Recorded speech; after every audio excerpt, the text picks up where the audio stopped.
much for joining us tonight. My name is Robert Hayes. I'm the Community Outreach Librarian and Head of Technical Services here at the Tewksbury Public Library. This is our first in-person author visit since February 2020, okay? So it's been a while, and we're slowly building back up the audience here. And we're also live streaming to YouTube and the town's local access TV station. And I want to thank Tewksbury Telemedia for being here and for making all that magic happen, so we thank them.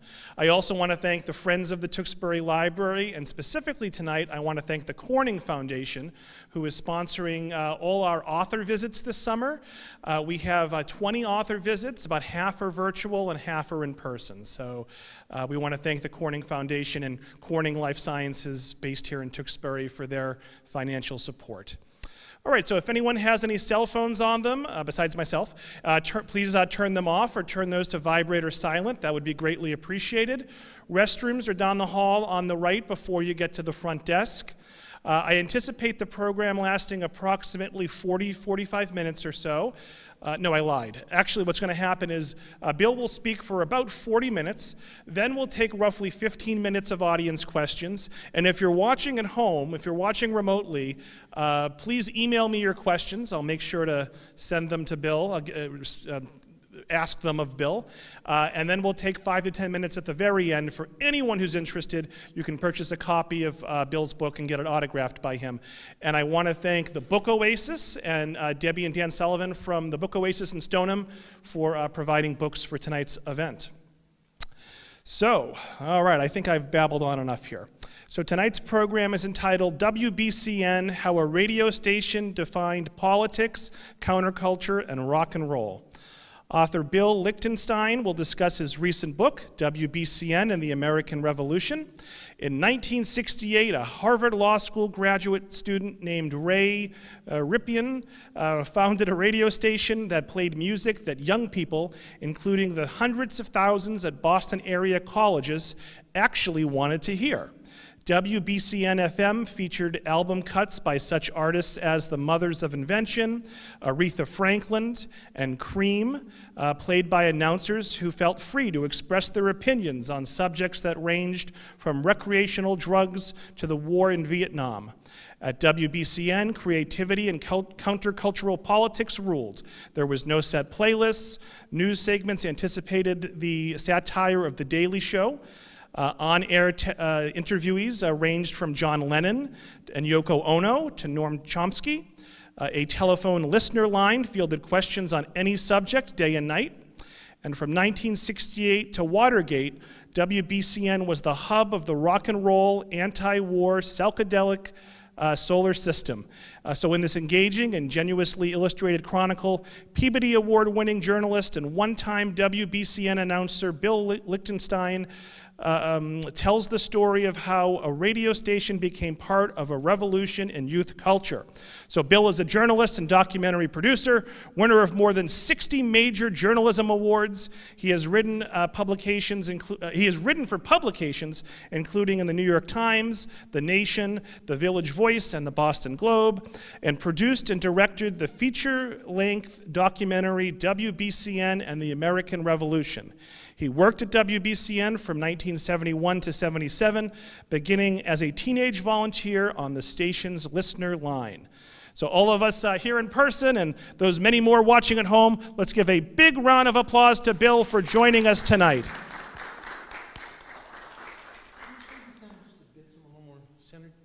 Oh, sure. Absolutely. Okay, there we go. Yep. Sounds good. Thank you all very much for coming out. Sure.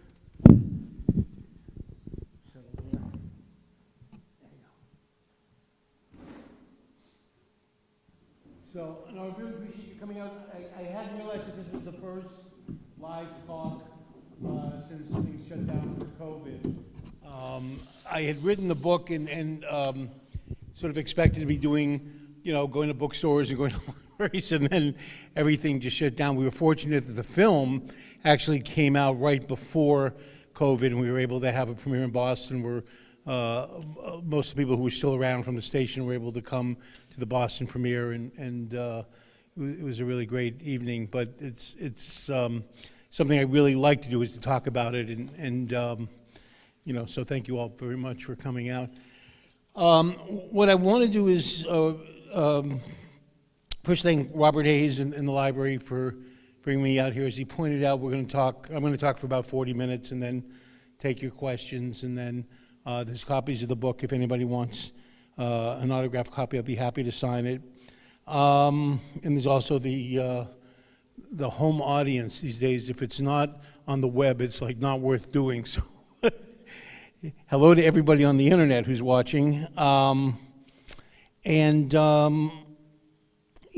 guess the place to start is, sort of how this project began, which sort of overlaps with the history of this radio station that became such an important force in so many ways, and how the film was produced, and I can talk about that. And then I can show you the trailer, which I have. It's a 4-minute clip from the film, and then be happy to answer questions. So starting off in, when I was a kid, I just grew up loving radio. But radio in those days in Boston in the 60s, if you were interested in hearing rock and roll, was top 40 radio, which, as most of you, I'm sure, remember, was the same literally 40 songs over and over again, interspersed with fast-talking disc jockeys and loud commercials. And really, the programming was a delivery system for the ads, for pimple cream and for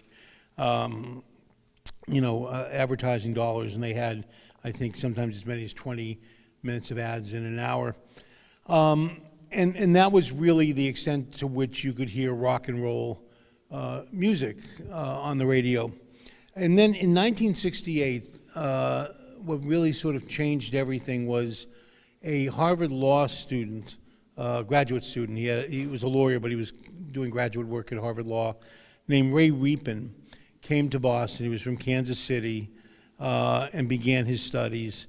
And as a favor, he was asked by a woman whose divorce he had handled if he would go sign a lease for, she said that Andy Warhol, who had a group in New York called Filmmakers Co-op, where they were showing a lot of avant-garde films, he and Jonas Mekas, she told Ray, had gotten a Ford Foundation grant to open a Boston outpost, and would Ray go and sign a lease on the space that they identified, which was in an old Unitarian chapel on Berkeley Street. So Ray went and sort of succumbed to the usual real estate ploy, which is, look, I've got somebody else who's ready to sign, so if you want it, I need a check. So Ray pulls out his checkbook and writes a $5,000 check for this space, which is all the money he had in the world, and then finds out that the Ford Foundation is not going to back the project. There is no money, and he's stuck with this space in the south end of Boston. And decides in 1967 that the way to make money on this thing would be to play rock bands. And first they began playing local bands, and soon after began bringing in bands who were young from England, including The Who, the Yardbirds, Led Zeppelin, Jeff Beck, and on. And in particular, Ray had this idea of mixing up music to expose people to different kinds of music. So it was not unusual to see Rahsaan Roland Kirk, the great avant-garde jazz performer, with Led Zeppelin, or the Bonzo Dog Band, which was a kind of satirical folk skiffle band, with The Who, or, this was, how he saw the programming there. And in addition, he also gave, a platform to all these great blues artists who, to that point, were largely relegated to playing segregated clubs. B.B. King and Muddy Waters, Howlin' Wolf, John Lee Hooker, all those performers who really had not played before white audiences suddenly were playing at the Boston Tea Party in front of hundreds of young, largely white kids, and it just sort of changed everything. And then they crossed paths with all these guitarists who revered them, like Eric Clapton and Jeff Beck. And so this was really important scene. It was the second, well, it was the first rock club on the East Coast. It was, I had been saying the second, it turns out there was a club in Detroit that opened after the Fillmore. So it was the third one of these rock clubs that opened in the 60s. It was Fillmore West Club in Detroit, and then the Boston Tea Party. And what Ray realized by 1968 was that in a city with about 400,000 college kids, 80 colleges, that all this music that people were lining up to see at the Tea Party, you could not hear on the radio. You couldn't hear it. And so he found this failing classical music station that was on the FM band, which had just sort of was a new technology. FM came along, and the advantage of it was there was no static. It was in stereo, unlike AM, and so it was perfect for classical music, but it soon was sort of super saturated with classical music stations, and it was hard to make money. And one in particular, BCN, Boston Concert Network, which was part of a chain of classical stations, was going into bankruptcy for the second time. And so he called the owner of the station, an MIT engineer named T. Mitchell Hastings, who had been involved in the development of FM, the technology of FM radio.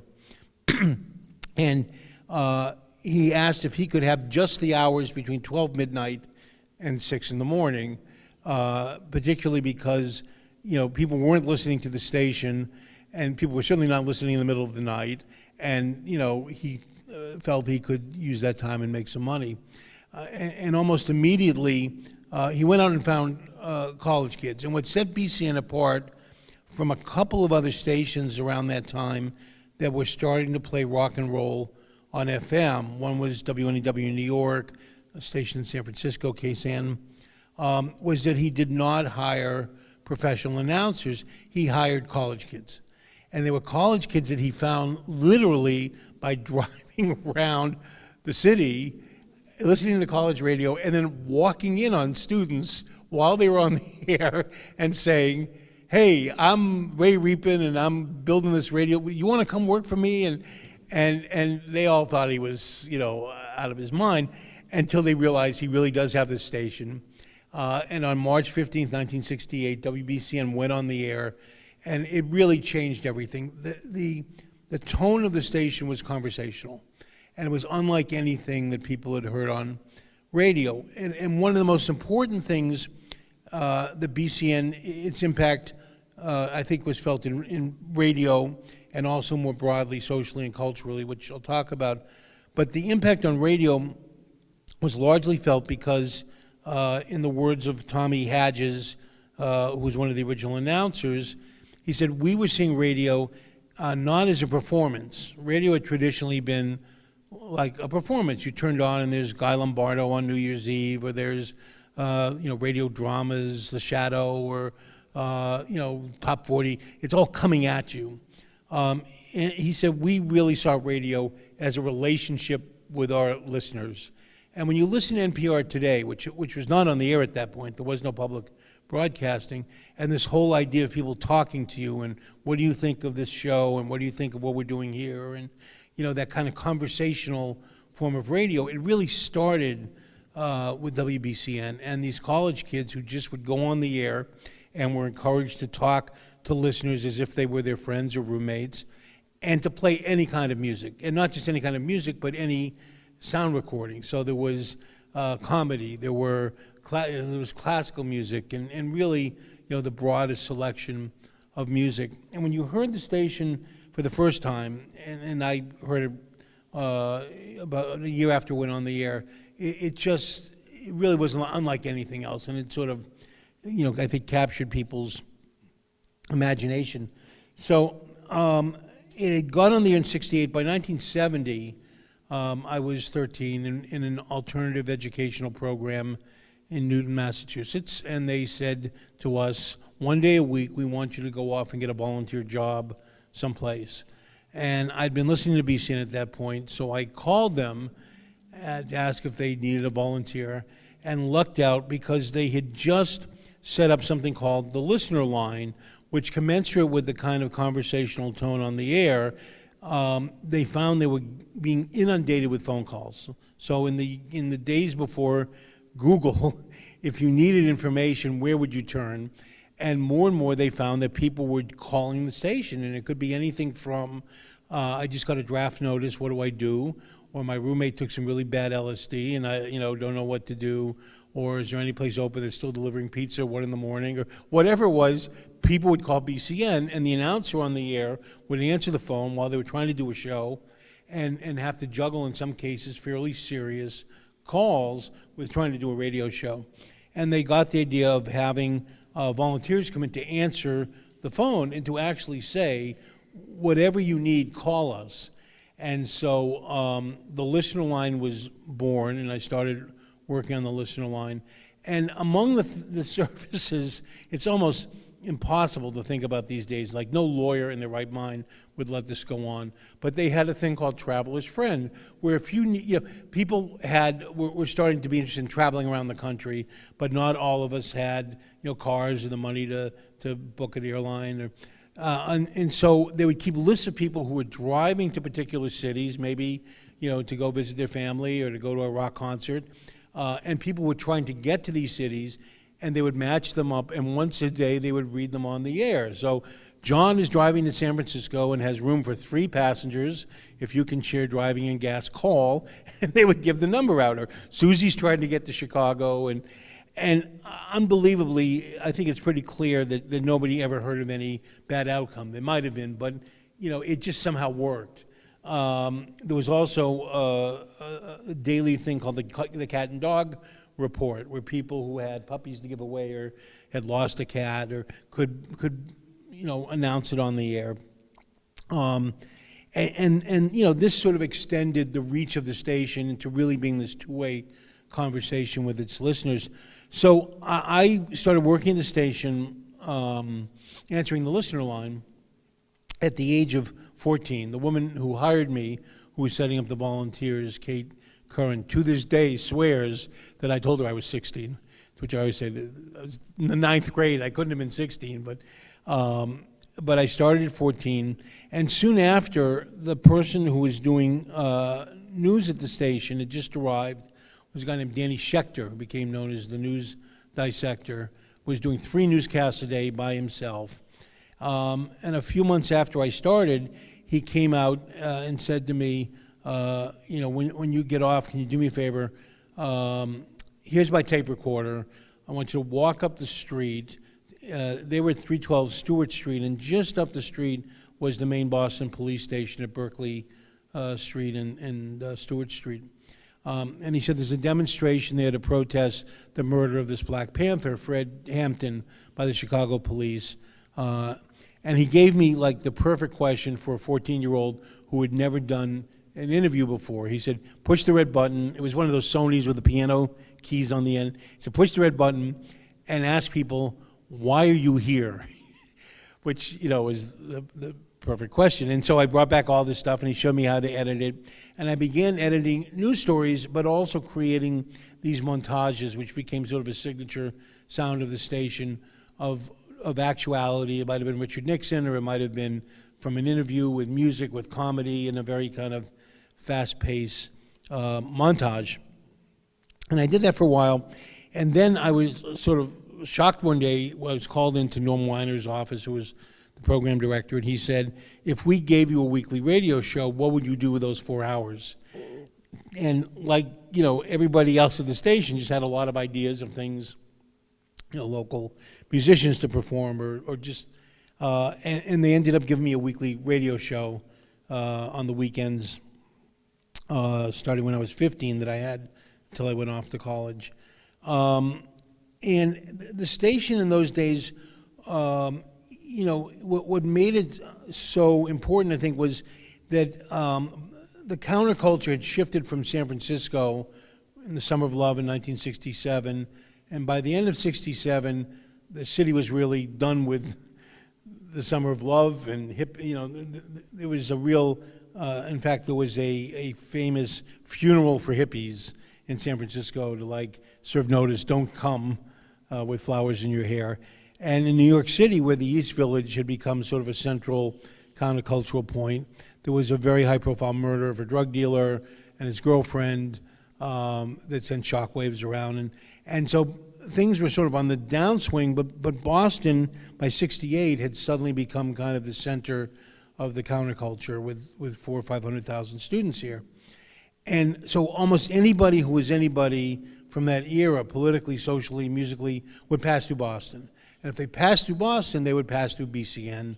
And particularly because it was a place where people knew that you could be heard on the air, that there were no sort of limits. And so in a short period of time, everybody from Bernadette Devlin, who was the famous Irish Republican Army radical who was in the Parliament, would stop by the station. John Lennon and Yoko Ono, when they were in town, gave an interview. Jane Fonda, Ann Sexton used to call up late at night and read poetry on the air. It was this kind of almost magical, place in terms of what was going on the air.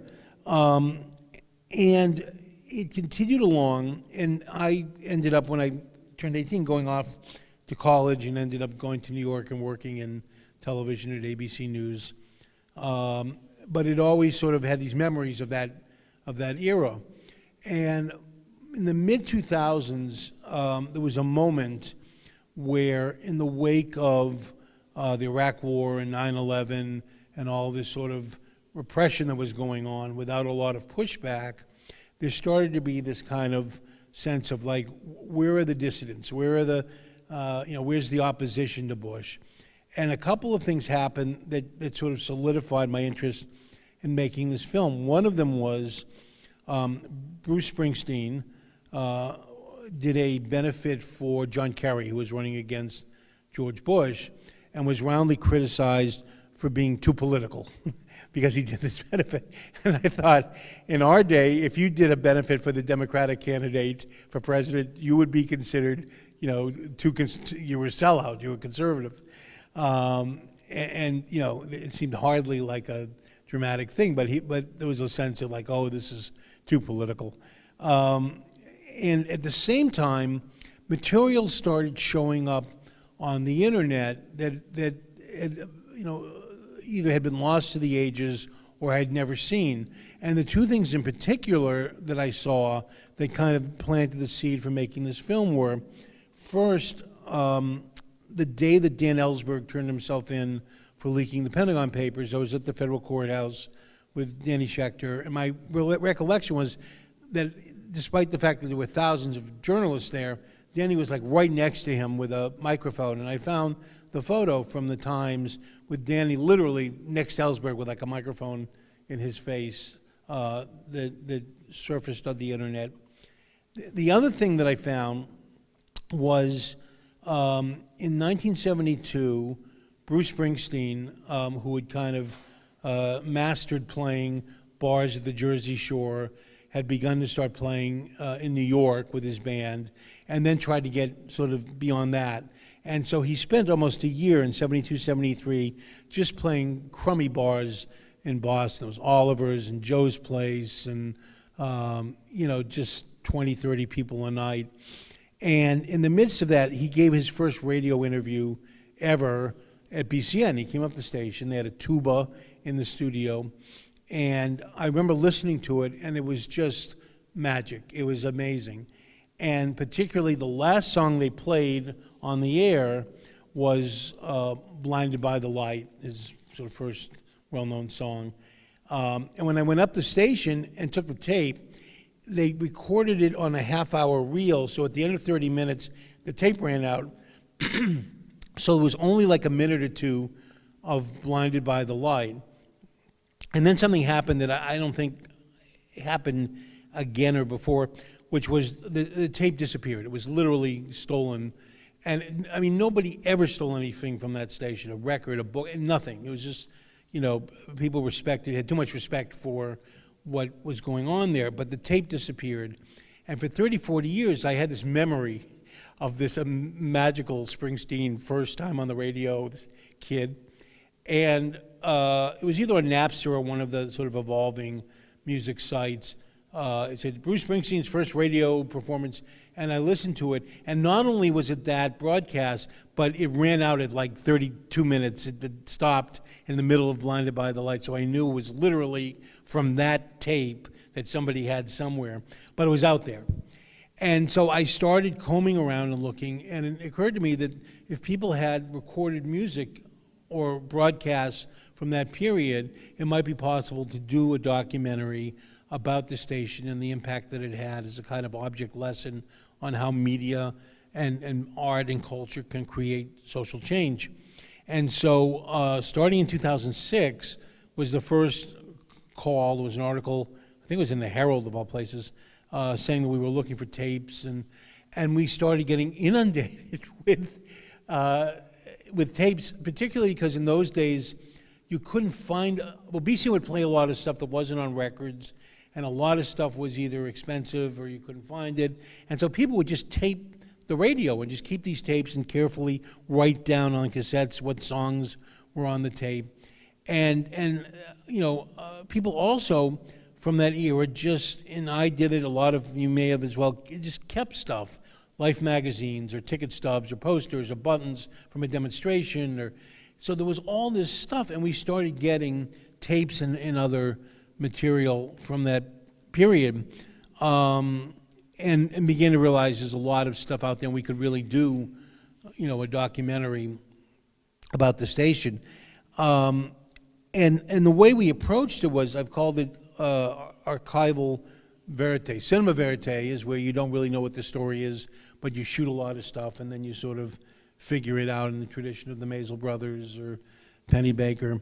In historical documentaries like Ken Burns, traditionally you tell the story and then you go find the visuals. So, Abraham Lincoln arrived in New York, and then we have a picture of Lincoln in New York, and you go look for the pictures to fill it in. We were just looking initially for archives, didn't care what it was. And then if we found something, we went looking for more. So it was almost like archaeological, equated it with like if you're digging in archaeology, you find the toe of the dinosaur, you go, there must be other foot bones around here somewhere. So we would find, a tape of Springsteen playing the night that John Landau wrote his famous I've Seen the Future of Rock and Roll.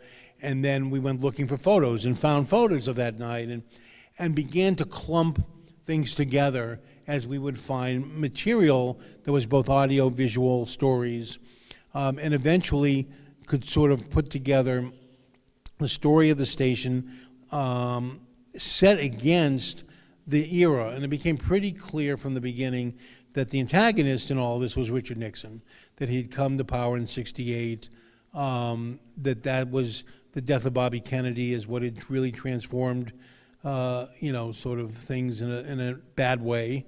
And there were all those years of trying to get rid of Nixon and finally, his resignation.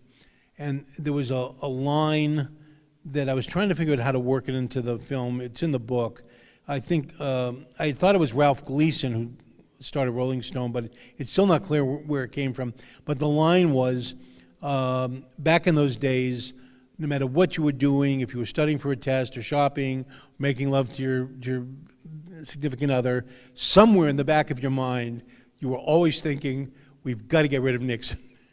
And particularly, without getting political here, during, this was going on during the height of the Trump era, there were many people who felt that way about Donald Trump, and just like it was an omnipresent kind of concern that people had. And so Nixon became kind of the antagonist over, what was really a central theme at BCN, which was to try to stop the war and get rid of Nixon. What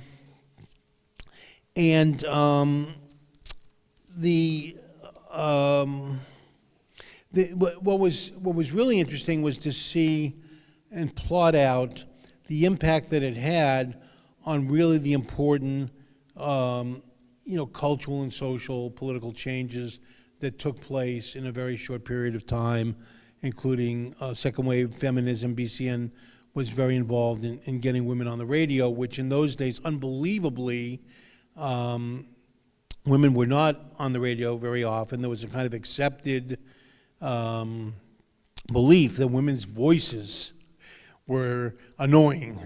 And in the film, in fact, we have Jerry Williams, who was a great talk master, as BCN hired the first woman in Boston to go on the radio, Maxine Sartori.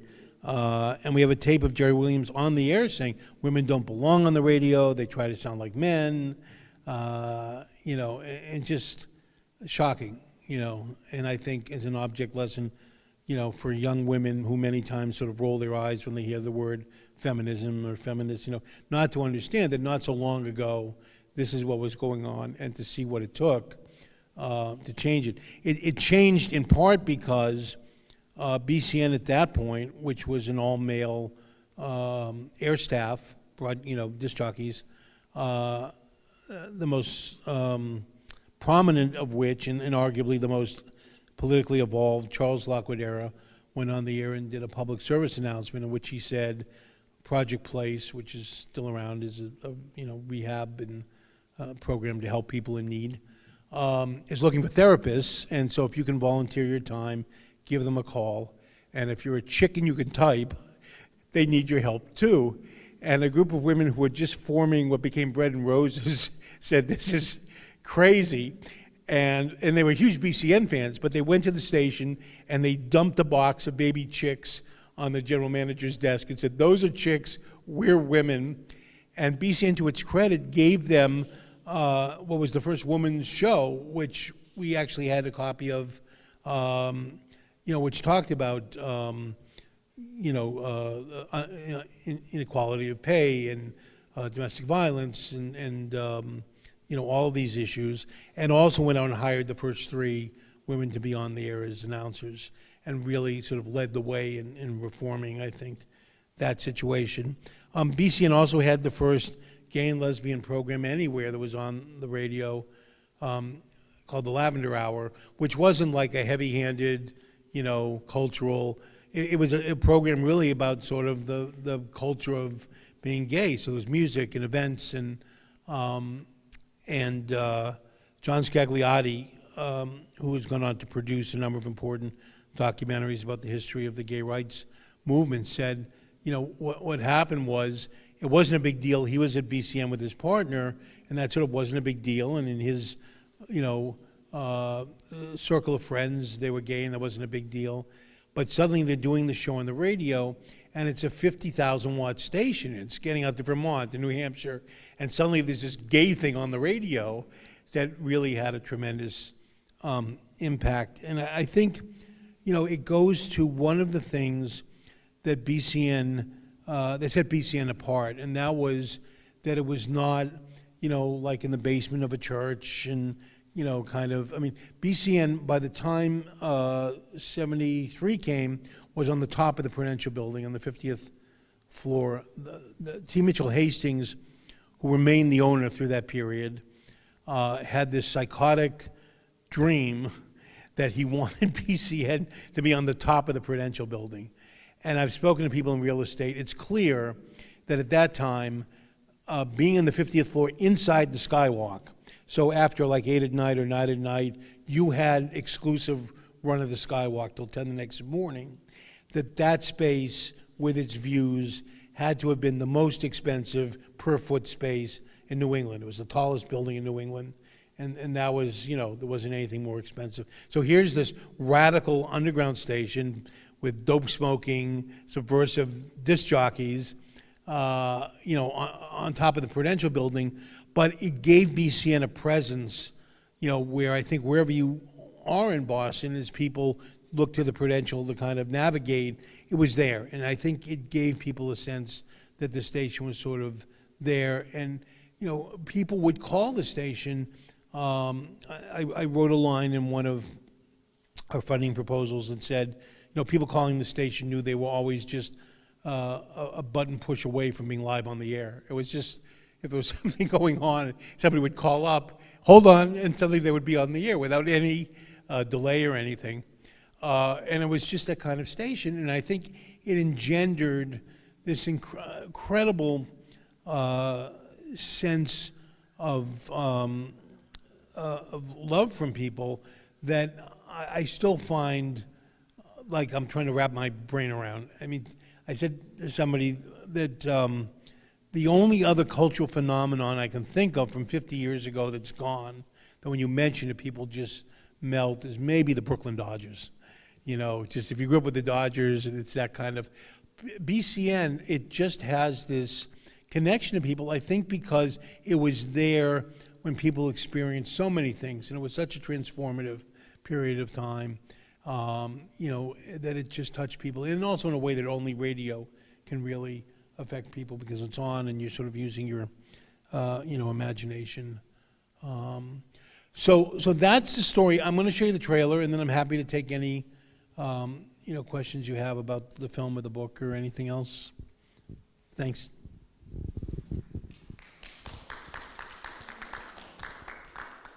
right, I hope this works. This worked in rehearsal. And now it's time for our revolutionary new experiment in radio. This is WBCN in Boston. I'm gonna tell you a story. There wasn't any radio station at all that played any of this kind of music. I'm gonna tell you a story, baby. It was clearly ours. Older people didn't like it, didn't understand it. Well, we were all hippies. We all had long hair. With 240,000 students in Boston, the best chance I had to pay the rent on this thing was to play rock music.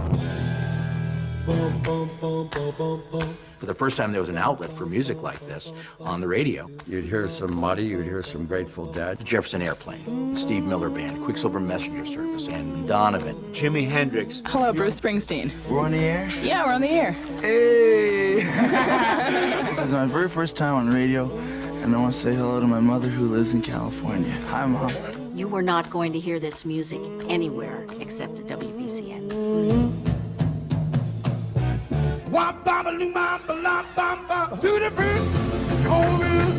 He did not hire professional radio announcers. He hired kids. I was a philosophy major with no career prospects. Boston was in the grips of counterculture, students trying to find new ways of living, new ways of being. This is Booba Goofa Mama Tupa Hoppa Dupa, and you're listening to WBCN FM 104.1 in Boston. The response from people was so great because we were sort of treating radio not as a performance, but as a relationship with our listeners. In the news right now, police in Boston got orders this morning to halt an anti-war demonstration. About 30 Vietnam veterans. The Vietnam War hung over everything. Boston was a battleground of ideas. Henry Kissinger taught at Harvard. 250,000 college students, most of whom by then had turned against the war. Nixon was the personification of American evil. The FBI came to the house one morning. They came in, all of them had their guns drawn. It was an autumn of chaos, huge marches. The pigs are coming! The pigs are coming! The pigs are coming! We gotta have a revolution! We formed a radio consciousness that was further and further and further more political and more dangerous. Women, disc jockeys, not just in the news department. It was like transformative. Giving a voice for the first time to out-open gay people on the radio. I don't know which disc jockey it was, but when they said, this is the American Revolution, you know, and you felt that they meant it. People trying to put us down. We were trying to create something that hadn't existed before. It was the internet of its day. Independence, having people make up their own minds as to what to play, what to say. Stuff like that on the radio, wow, amazing. We had the real thing. WBCN in Boston. Scoopy-doopy-doopy-doop. Bow-bow-bow-yabba-ooh-ooh. Chicka-boom.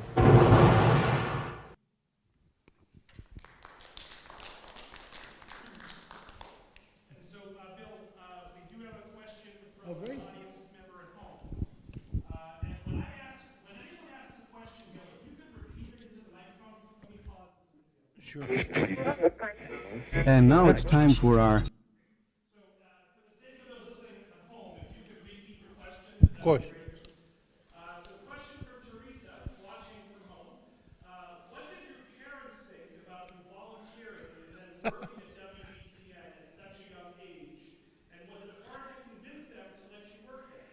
I give them. Oh, I'm sorry. The question is, what did my parents think about my working at this radical underground subversive radio station at the age of 14? I sort of took it for granted at the time, and then growing up and having my own daughter, looking back, even when she was 14 or older, and thinking, what the freedom that they had given me. And in fact, in the book, in the introduction, I specifically, thanked them. I think, at the same time, it wasn't hard for them to know where I was, because if I was working at the station, they either heard me on the radio or they knew where I was. But I think it was, they were very interested in social change. And then I found out, I think after I started working there, my dad had done a jazz show at UMass Amherst when he was there. And so they were supportive of it. But I think also the fact that it was under the auspices of school, it's like a school project. But I give them a lot of credit, I think, for letting a 14-year-old, go out. And there were times that I would, be editing and I would miss, I think the last Riverside train was like at midnight, and I would call them and they'd have to come pick me up. And, I give them a lot of credit. Yes?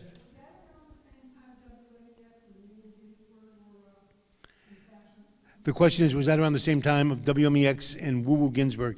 Well, WMEX was the big station before BCN. I was top 40. Woo Woo Ginsburg was the nighttime announcer with this impossibly flamboyant voice.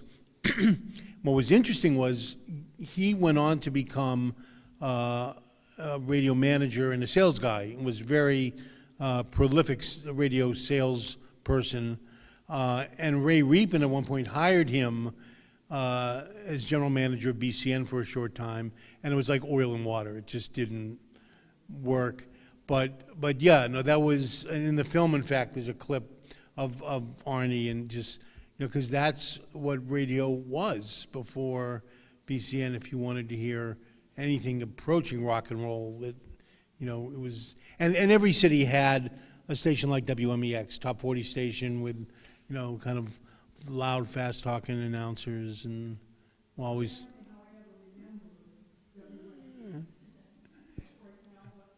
Well, Arnie Woo Woo Ginsburg, it's hard to.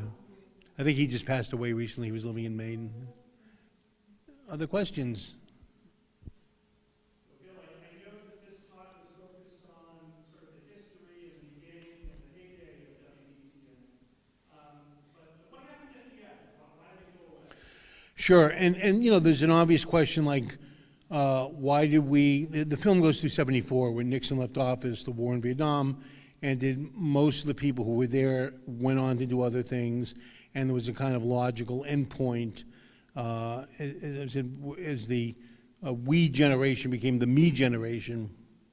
But BCN, for a number of years after, continued on, I think, having kind of a progressive bent to it. It was involved in anti-apartheid efforts, and was responsible for bringing a number of new wave bands,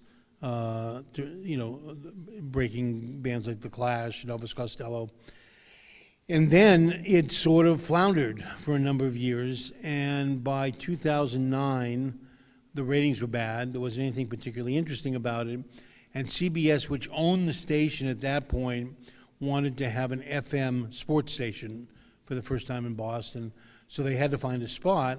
So they took BCN's spot, 104.1, and they moved another station that was like a contemporary hit station there.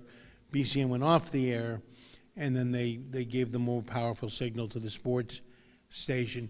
Interestingly, if you have call letters and you stop using them, they're up for grabs. Anybody could have grabbed those call letters and changed the name of the station. So CBS, in order to preserve them, found like a little AM station, I think they've actually moved it around. I think originally it was like in South Carolina. There was largely conservative talk radio with Rush Limbaugh and Lauren Graham, and that became WBCN AM, which was sort of ironic. But that's where it ended up. But the last 4 days it was on the air, they didn't have any commercials, and CBS basically said, do whatever you want as long as you don't lose the license. And they went back to this kind of just progressive format of playing whatever people wanted to play and telling stories on the air. And it was riveting. I mean, I still believe that approach to radio could work if people were willing to give it a chance. But there's so much invested in stations in every ratings point and advertising money that, it's hard to find somebody with the kind of courage to say, let's just find a bunch of bright young people and let them go. It happens on community stations, maybe smaller 100-watt, 200-watt stations, but not on any big stations. Yes?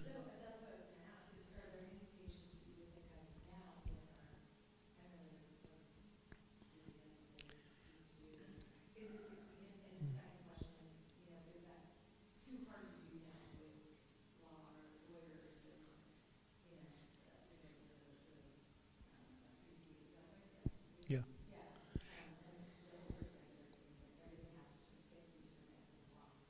The biggest change that happened was initially, going back, you could not own more than 7 FM and 7 AM stations if you were one entity. So like even ABC, CBS had 7 stations around the country. That under Reagan and then later under Clinton was lifted, so there's no limit. And so you have companies like iHeartRadio and what's the other one? Clear Channel, is that what it's called? That own 1,000 stations, and they're all programmed out of one office in Dallas or Kansas City, and they play what they think everybody wants to hear, but it's not community radio. And I think that's what really set it apart. Al Perry, who was the general manager of the station, he was sort of one of us, and he kind of stepped up and became the general manager and did his best to try to keep us from losing the license. Used to say that when the FCC was first created in 1934, it was called the Communications Act, a federal act. The idea was that not everybody could have a radio license, so if you had a license, you were getting it to serve your community, and the language is like, I think convenience is one of the words. It's for the service and convenience of the community.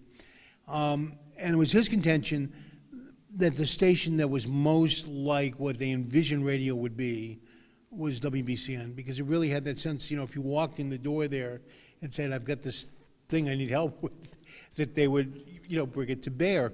When COVID hit, and we were supposed to release in theaters right around that time, we were looking for a way to get it out onto the internet, and what I hadn't really been fully aware of was there are public radio stations that are NPR affiliates, which you're all familiar with, like WGBH and BUR. Most of them are high wattage and run predominantly national programs. But there's a layer of stations that were just created over the last 5 or 10 years called community radio stations. They're low wattage stations.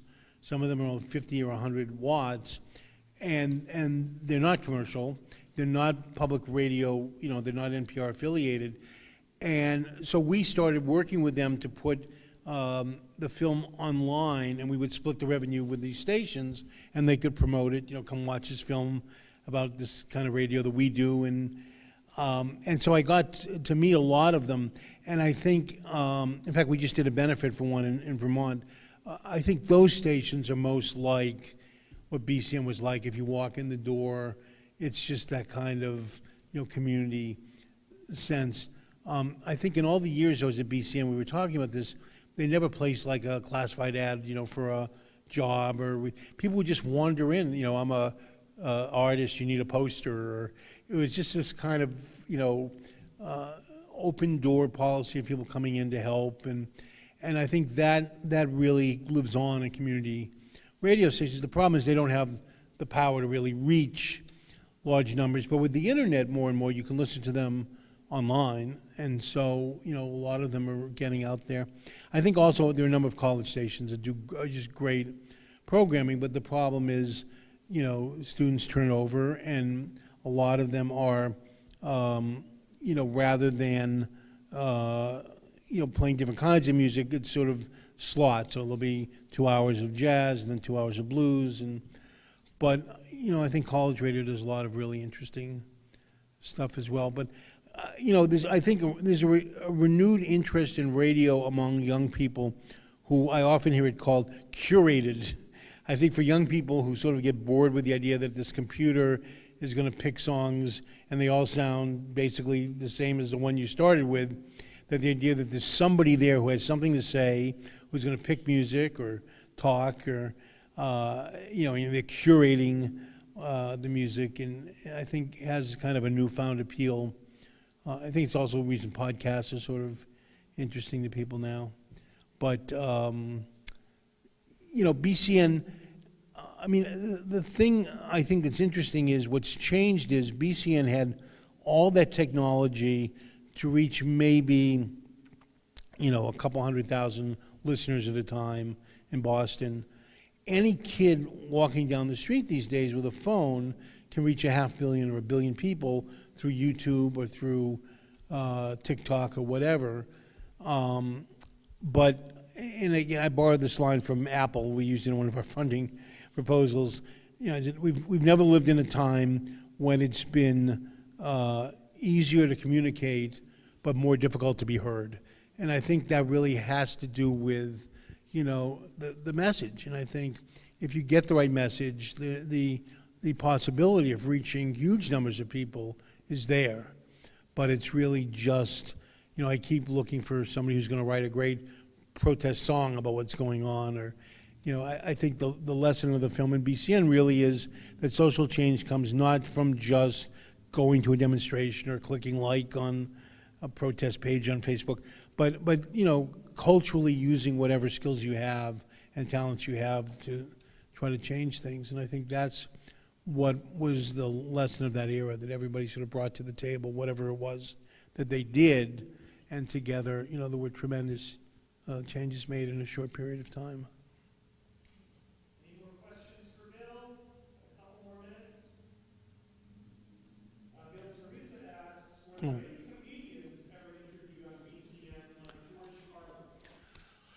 I don't know if George Carlin was, but there was a constant string of comics through there, in part because there was a club across the street where BCN used to do live broadcasts from Paul's Mall, and they would book a lot of Dr. Irwin Corey and Cheech and Chong and the Firesign Theater, which at that point was Proctor and Bergman, 2 of the 4.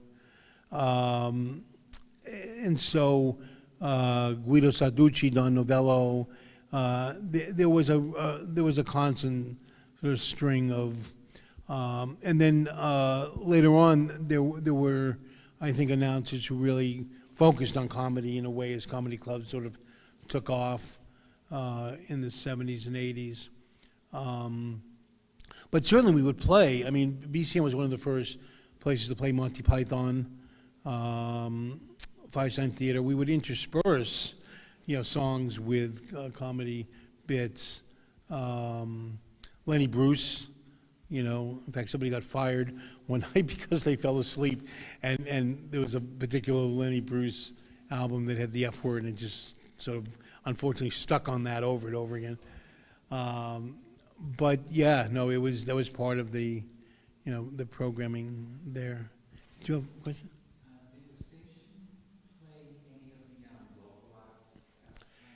Yeah, it was really unusual in that the question is, did the station play local acts? Not only did they play local acts, but even acts that didn't have an album. The Cars and Aerosmith and Jay Giles, and they all came up there initially with tapes, and would get pretty wide play. When the Cars were inducted into the Rock and Roll Hall of Fame, I almost fell on my chair. Elliot Eason said, the person we really have to thank is Maxine Sartori, who was an announcer on BCN, who started playing our first tape before we even had an album. And she played it so much that it started getting reported in the trade magazines, and in the column where they usually put the label, it just said cassette. He said, and suddenly there was this like string of record company executives all driving or flying to Boston to find out what this cassette thing was all about.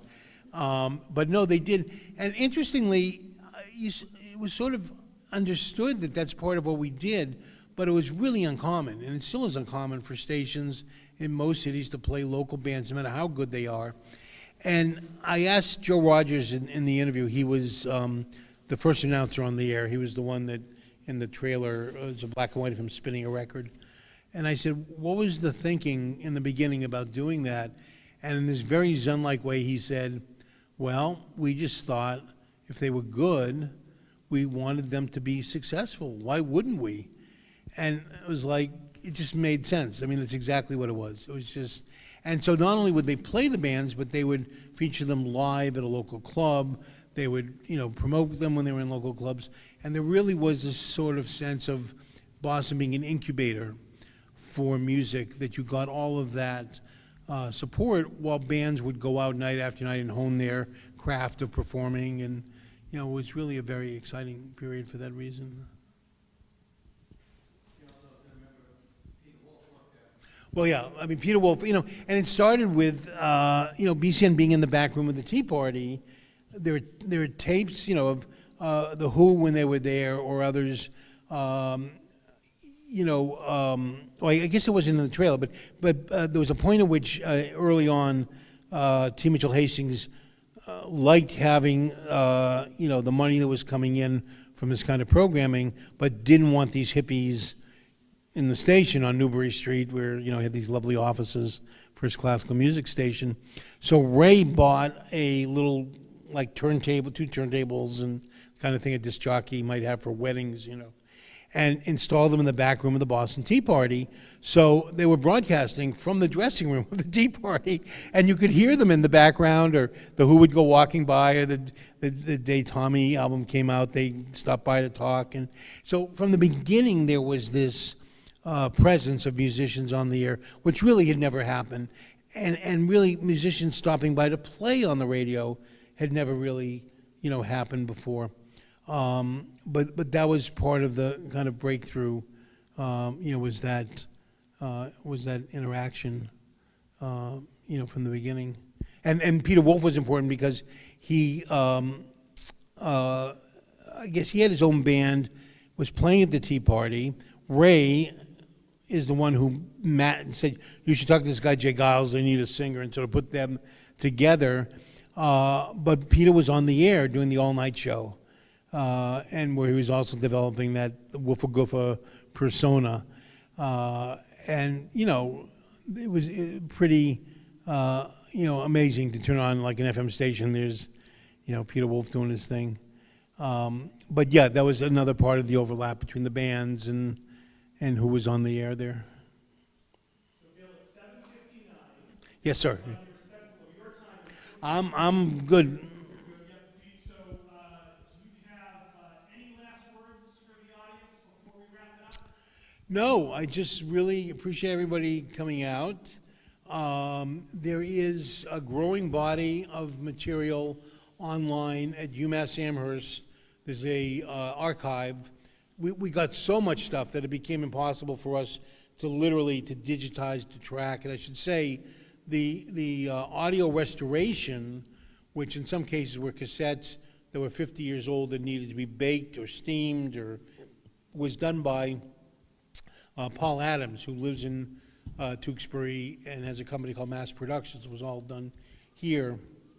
And then all of the tapes and archival material has gone to UMass Amherst, and they're getting it all up online. So if you either go to our website, theamericanrevolution.fm, or if you go to UMass Amherst and just Google WBCN, you can find a lot of it. More and more there's tapes to listen to, and I think it's probably about maybe 8,000 photographs up right now from a number of major photographers who shot during that period. But no, I just thank you all very much for coming out.